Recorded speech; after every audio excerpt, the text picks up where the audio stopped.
کله چې موږ چاته وایو وخت خلاص یا ختم شو یا وخت پای ته ورسید، اکثره موږ په صنف کې امتحانونه ورکوو. په صنفونو کې موږ ته 1 ساعت وخت راغلی شي یا 2 ساعته یا 3 ساعته، استاد راسي وایي وخت پای ته ورسید.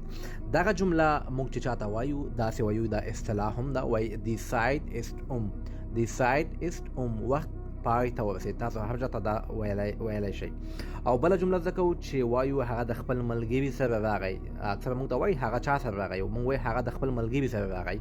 بیا دغه جمله په الماني ژبه داسې وایي come mit seinem Freund. او بله جمله هم زده کوو، موږ چې یو څه کار وکړو د چا په مرستې سره، بدون د هغه د مرستې پرته هغه کار نه کیږي. موږ وایو ستا له مرستې پرته دا کار ما نشوی کولی، هیڅ امکان نه و. دغه جمله په الماني ژبه داسې وایي ohne deine Hilfe hatte ich das nicht geschafft. کولای شي دغه جملې اصطلاحات او لغتونه له ما سره زده کړئ.